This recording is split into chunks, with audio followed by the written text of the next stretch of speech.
All right. Well, good morning. Welcome to our morning devotions. We're in episode 241. This is Second Kings 4:11 through 22. And just want to welcome everyone as we look into the text again. I entitled this The Miraculous Birth and Resurrection from the Dead.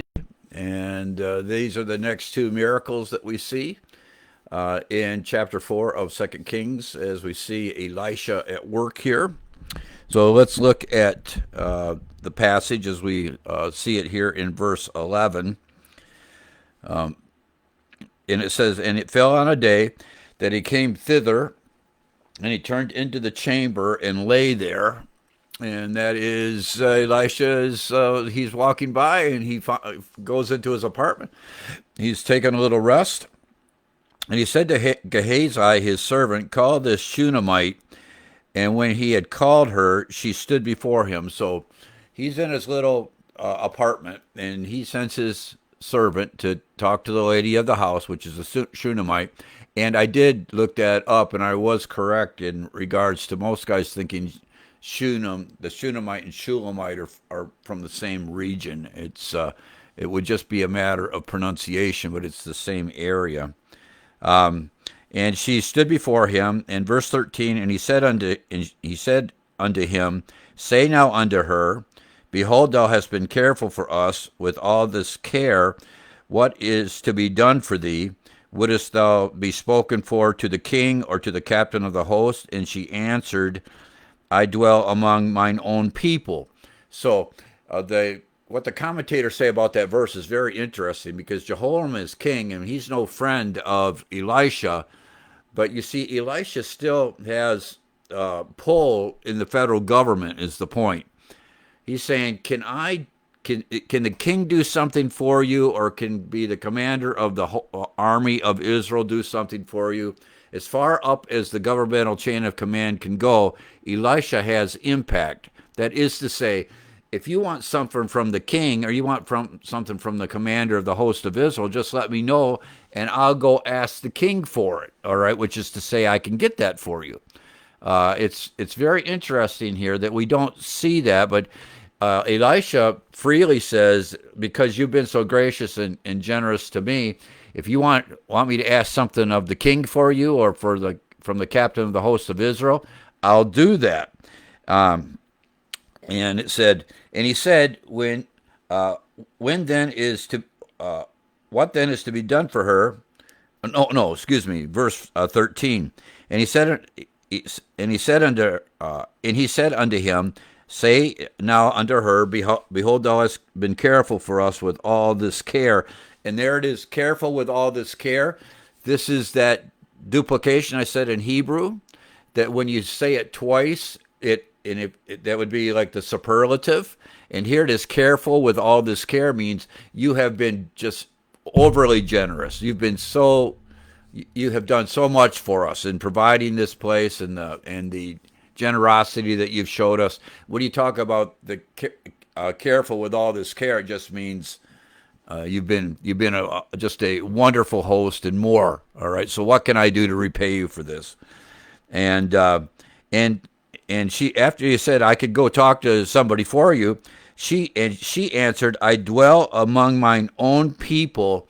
And if you were to add a little comment to that, she says, I don't have any complaints. I'm dwelling peacefully here in my neighborhood, among my family, among my own people. I really don't have anything to ask of you. All right. Plus, it said that she was a woman of means. We learned that earlier here, right? So she really doesn't need anything, and where she is in her place in life, she is demonstrating to the prophet, even though he says, I can do more for you, her contentment. Now, I think that is amazing in and of itself. This is one sweet woman, is what I'm trying to say. She's been in this life, she's done well. She's got a generous spirit in taking care of the man of God. I mean, the man of God wants to do something for her, and she says, really, I mean, my life is good. I live peacefully among my own people. I mean, I don't have anything that I need or want. So, yeah, don't worry about it. And then he said, and it says in verse 15, and he said, Call her. And when he had called her, she stood in the door. So now she's coming to visit him. And he said, about this. Oh, wait. I keep skipping down one verse. Sorry about that. Verse 14. And he said, what then is to be done for her? And Gehazi answered. So Gehazi knows something at this point that Elisha doesn't know. He said, verily she hath no child, and her husband is old, which is to say he's like Abraham. Maybe not 99, but all right, but he's old and they don't have any children, and he's too old to produce children with her. That's what is being argued here. All right, so that's what Gehazi tells Elisha. And so he said, call her. And when he had called her, she stood in the door.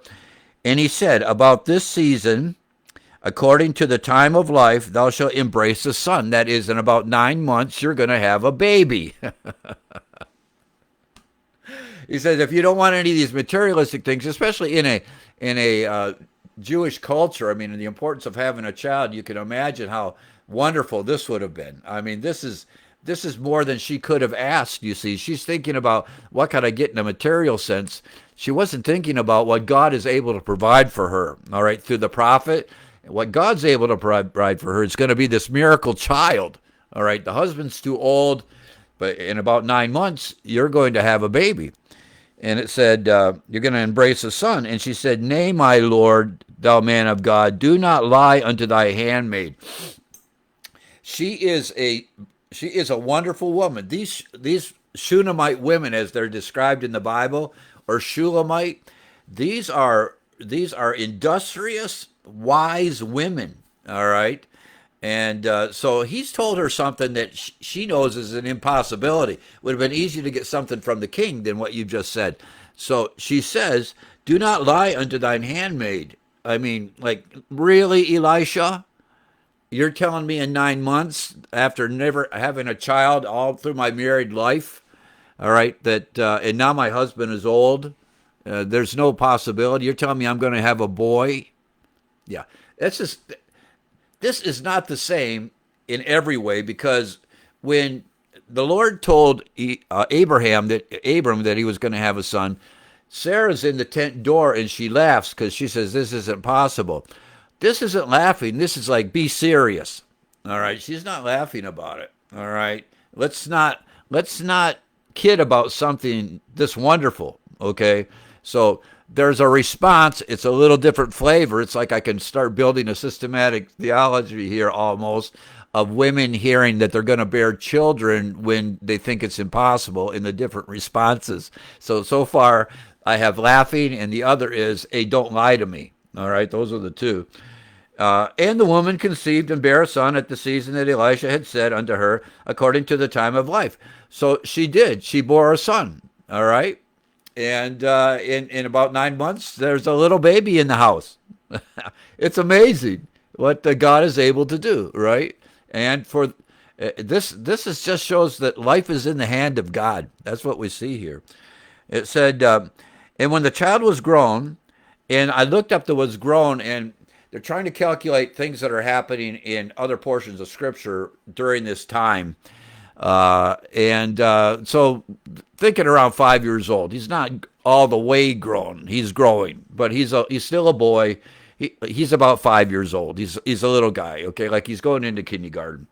He said, and the child was grown. He fell on a day, and he went out to his father to the reapers. And now everybody's working in the field. I mean, the way this is depicted is every mule is busy, every cart is busy.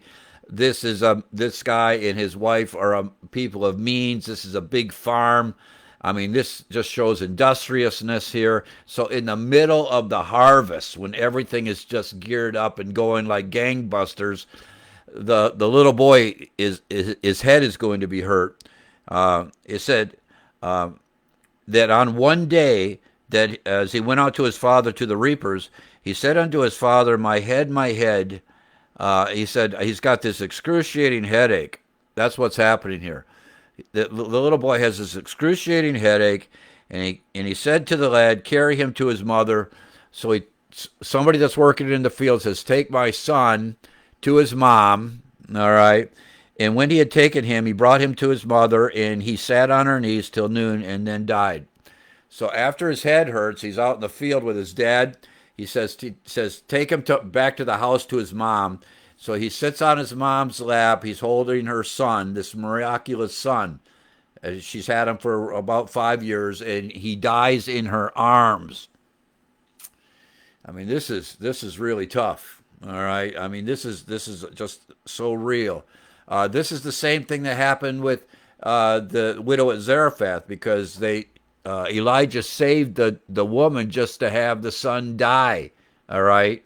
Like, what good was it? I mean, we should have just died before. All right. So here the miracle happens, and then there's a challenge against the miracle. It looks like the miracle is only temporary, because I've only got the boy for 5 years, and then he's gone. He's going to be gone just like it was 5 years ago without a son, only with the grief I'm going to bear for actually having the blessing of a son.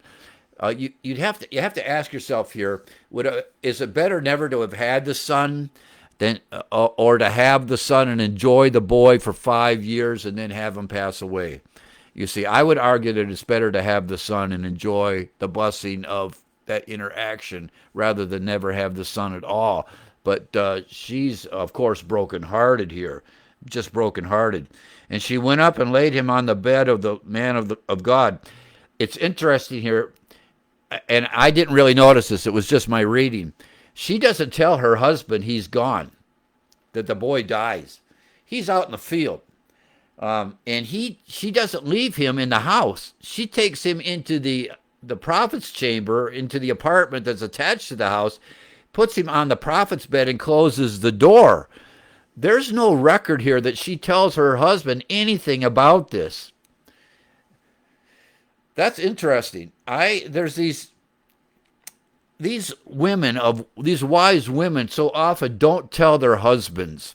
Remember with Nabal and his wife, he ends up marrying her. David ends up marrying her, but that she doesn't say anything either to her husband when she's going to save the day. And it's just slipping my mind here. Everybody out there knows who I'm talking about. And here she's not telling her husband either. All right. So this idea that you need to tell everything to your husband, I can give you a couple of examples in the Bible where that's not a good idea. Or at least the example in the Bible is he doesn't need to know everything. All right. And clearly in a patriarchal society, there's a lot of things happening in the man's life that he's not sharing with her. But here, clearly, this is all happening, and he doesn't know it's happening. All right. I'll think of it. Anyway, so he says this, and she called unto her husband and said, Send me, I pray thee, one of the young men and one of the asses, that I may run to the man of God and come again. So she's asking him for a mule, all right, and a young man, but she doesn't say it's because our son is dead. You see, that's the point. It's just that I want to go see the prophet, all right? He's not here. And it's interesting that the husband responds accordingly because he's not in the loop. He said, Wherefore wilt thou go to him today? Why is it today you want to go see him? You see, because she hasn't explained why she's going. It is neither a new moon or Sabbath, and she said, it shall be well. Yeah, don't worry about it. He says it's no special day. I mean, on the Jewish calendar to go see the prophet. She said, yeah, it's okay. I just want to go see him. Everything's going to be okay. Everything's okay. Don't worry about it.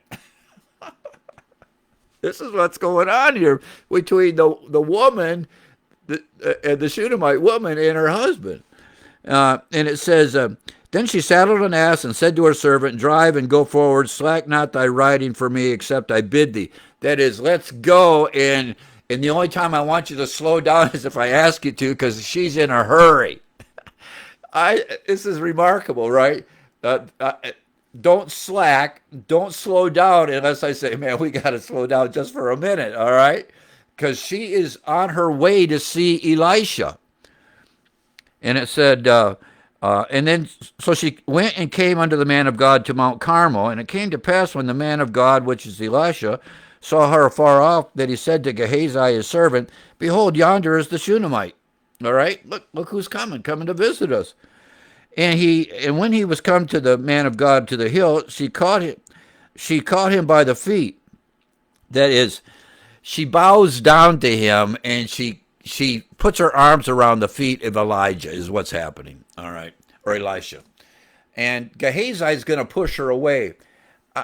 It's The comments are all over the place in regards to why she's doing that, but I think this is just driven out of grief, and this is the only guy that can help me because she knows he's the man of God and he has access to God. I just think that's it. And the other thing is when people are filled with grief, they respond differently. I mean, what they're thinking is driven by other things. And she's on her knees and she's got her arms around the legs of Elisha because she is just brokenhearted. I just want you to note that when you're dealing with people that are grieving, because they are overcome with grief, they might do and say things that you don't expect, and just to have a gracious spirit about you. That's all I'm trying to say. Have a gracious spirit about them because they're driven by something that is just it's a heartbrokenness. It's a deep grief within them, and so you just want to respond in mercy and kindness and grace in properly in love for this individual. Okay, whether a man or a woman, it's like. My dad was, we were coming home from church. Dad was preaching, and we came upon an accident. And one of the guys in a church that we attended regularly, if Dad wasn't preaching somewhere else, had this trucking business, big semis. Anyway, it was at night. It's late. It's in the country. Anyway, he had this friend of ours from the other church, because when we drove by, we recognized the truck and the name on the door and everything. And I'm sitting in the back seat behind my dad. And I remember this gentleman who I think he's still alive, dear friend, but he leans in the window and he tells my dad, because I'm sitting right behind my dad in the driver's seat. Dad rolls down the window because he can see who it is. He sticks his head in the window and tells my dad, I just killed a boy. That is, at night, the kid was in the road. It's in the country. There's no lights. This is in the country in Canada, there in southern Ontario. Anyway, he hit him with his truck and killed the boy, and he is just distraught, all right, which is, of course, what would happen, just out of the clear blue. And so Dad gets out, Mom takes the car. I don't remember exactly what happened over that. All I remember is my dad and this guy embracing, and he's just a huge man. Now, this is not what you see. People don't expect that. But you see, this guy, when it comes to something of this grief, he's giving my dad a hug.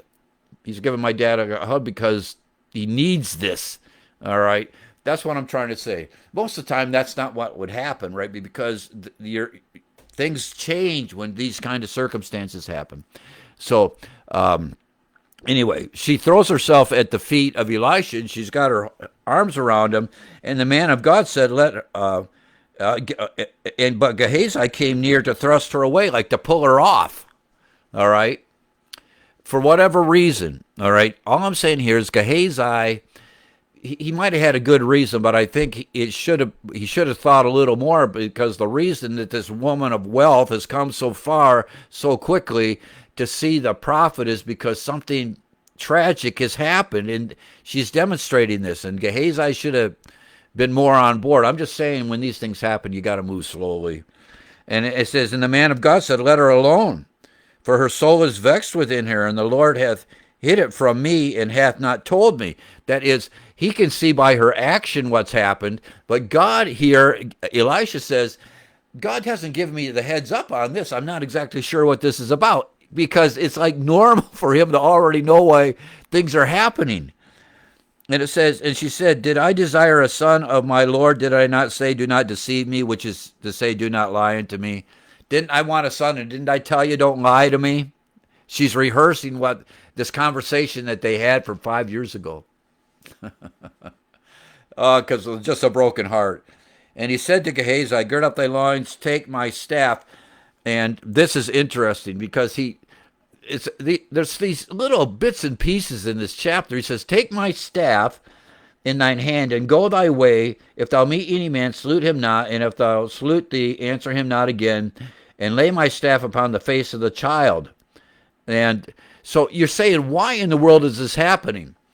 The best explanation I can give you is that in a day when magicians and necromancers and false prophets and guys that were just out to deceive people, they would have staffs in their hand, all right? And this staff they would claim that it has power.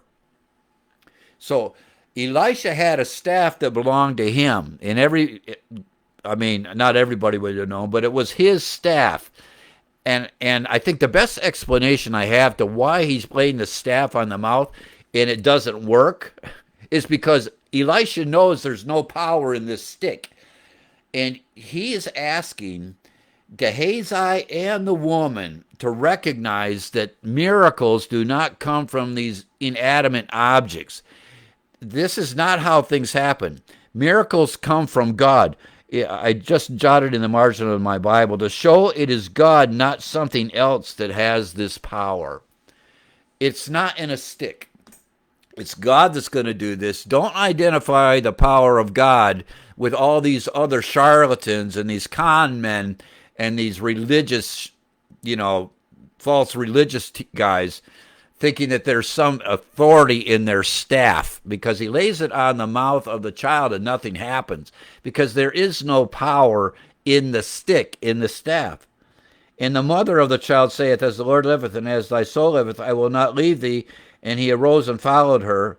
And Gehazi passed on before them, laid the staff upon the face of the child, but there was neither voice nor hearing. Wherefore he went again to meet him, and told him, saying, The child is not awake. That is, the child is still dead. The staff didn't work. And I just want you to know here, it doesn't say dead. It says he's not awakened, but it says there's neither voice nor hearing. That is, the Bible is giving all these connections to death, all right, is the point. All right, it says there's no breath in him before with Elijah here, no seeing, no hearing. That is, his senses are not functioning. The boy is dead, and he did not awaken. It says in verse 32, And when Elisha was come into the house, behold, the child was dead, and there it is, and laid upon his bed. That there's this dead boy on his bed. And he said, And he went therefore and shut the door upon them twice, and prayed unto the Lord. And he went up and lay upon the child. And now this is like Elijah, all right? Except when Elijah does this, Elijah could have told him this is what happened, but Elisha wasn't there to see this with Elijah. But undoubtedly, there might have been some communication, because what's happening here is very similar. And again, it's not the fact that a warm body is laying on a dead body and somehow or a cold body, and the warmth energized a body that really wasn't dead. The text said the boy is dead. This is just the way that they went about it, all right? And it says, And he went up and lay upon the child, put his mouth upon his mouth, and his eyes upon his eyes. So he's laying face down on the boy, his eyes upon his eyes, his hands upon his hands, and he stretched himself upon the child, and the flesh of the child waxed warm. That is, life came into the boy, not that life could be transferred. This is a miracle of God. And he returned and walked in the house to and fro, and went up and stretched himself upon him. And the child sneezed 7 times, and the child opened his eyes. So he begins to get warm. Then he returned and walked in the house to and fro. He goes back up. He stretches himself upon the child again, and the child sneezes 7 times, and the child opened his eyes. And he called Gehazi and said, Call the Shunammite. So he called her, and when he was come in unto him, he said, Take up thy son.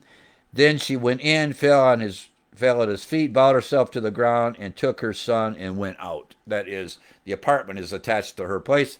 They went home after this miraculous resurrection. That's what we're saying here. This is what you get with prophets, and I mentioned this as well. This is what you get with the New Testament apostles. All right. They have the capacity to raise people from the dead. And there's no question about being dead. That is why all these faith healers are all con men. Because if they really, because they say they're apostles, apostle somebody, they're really an apostle. If you're a little a apostle, it just means you're a sent one. And all of us are sent ones. We all have the Great Commission. But a capital A apostle, which is the 12, or you identify with the 12, take for instance, the Pope is supposed to be in the apostolic succession of Peter. That guy should be able to raise people from the dead, is what I'm trying to say. That is what he should be able to do. I have yet to know a Pope that could raise anybody from the dead. I mean, if you can raise people from the dead, then why are you sitting up there in the Vatican, with just printing papers and doing speeches? If you can raise people from the dead, think of how much, the power of God that could be evidenced through you, and it's because they have no power of God upon them. That is the reason why. Because these guys, these special guys, could do it. So the next thing we have here is in verse 38 to the end of the chapter, and in just a few minutes, I'll just hit it. So, and Elisha came, and here's another miracle. This is the last of the miracles. All right. So this is a healing, a pot of poisoned food. And Elisha came again to Gilgal, and there was a dearth in the land, and the sons of the prophets were sitting before him. And he said unto his servants, set out a great pot and seethed pottage for the sons of the prophets. So let's make dinner. And one went out into the field to gather herbs, and found a wild vine, and gathered there of wild gourds his full lap, and came and shared them into the pot of porridge, for they knew them not. The guy went out and gathered stuff out of the woods, put it in the pot, and didn't know what it was. Whoa. There's all kinds of things in the woods you can eat, especially like mushrooms. There's all kinds of good mushrooms in Virginia, but there's all kinds of things are absolutely poisonous. And some things look like the other thing, and you have to have a sharp eye, a trained eye, to know the difference between something you can eat and something that'll kill you. So they went out, and some guy, without thinking, picked something that was poisonous. Perhaps he thought it was the real thing, and it's now in the pot. Something that's going to kill anybody that eats this. He said, so they poured out for the men to eat, and it came to pass as they were eating of the pottage that they cried out and said, O thou man of God, there is death in the pot, which is one of the great lines in all the Bible. There is death in the pot. It's poison. There's death in the pot. You eat this, you're going to die. He said, I just love that line. If you're ever really going to take a cheap shot at some really horrible meal, you could quote the scripture and say, there's death in this pot. Anyway, that's what they say. Everything here that we were going to eat is poisoned. And he said, this is Elisha, then bring meal, and he cast it into the pot, and he said, pour out for the people that they may eat, and there was no harm in the pot. That basically what happened is that Elisha had the means of, by putting the meal in. It's another one of these intermediate things that the poison was removed. All right. So here the pot is saved, and now you're free to eat out of it. Everybody could have dinner. And it says, and there came a man from Baal Shalisha, and brought the man of God bread of the first fruits, 20 loaves of barley, full ears of corn, and the husk thereof. And he said, give unto the people that they may eat. And his servitor said, what, should I set this before 100 men? And he said again, give the people that they may eat. For thus saith the Lord, they shall eat and shall leave thereof. So he set it before them, and they did eat and left thereof according to the word of the Lord. So basically what happened is you have a whole multitude is fed because of the generosity of this individual. All right, that's what we have. Caring for others. All right. As I've said before, food is very important in the scripture. There's so much in the Bible about food, and that is why gluttony is one of the 7 deadly sins. Food is what keeps you alive. All right, and food comes from God to keep you alive. Every bite you eat is because of what God has provided. All right, that's what we have. Okay. That is June 3rd. It's my son's birthday. My wife and I, we're grandpa and grandma. She gets on the phone and we sing to our grandkids and our kids, "Happy birthday." I mean, that's so anyway. I guess that's one way you can send a greeting to your kids, right? Get there with your wife on your phone and sing "Happy Birthday" to them. So when they open up their voicemail, it's mom and dad singing. All right. Well, the Lord bless you. You have a great day, and Lord willing, I'll see everybody tomorrow. Okay, we'll see you. Bye.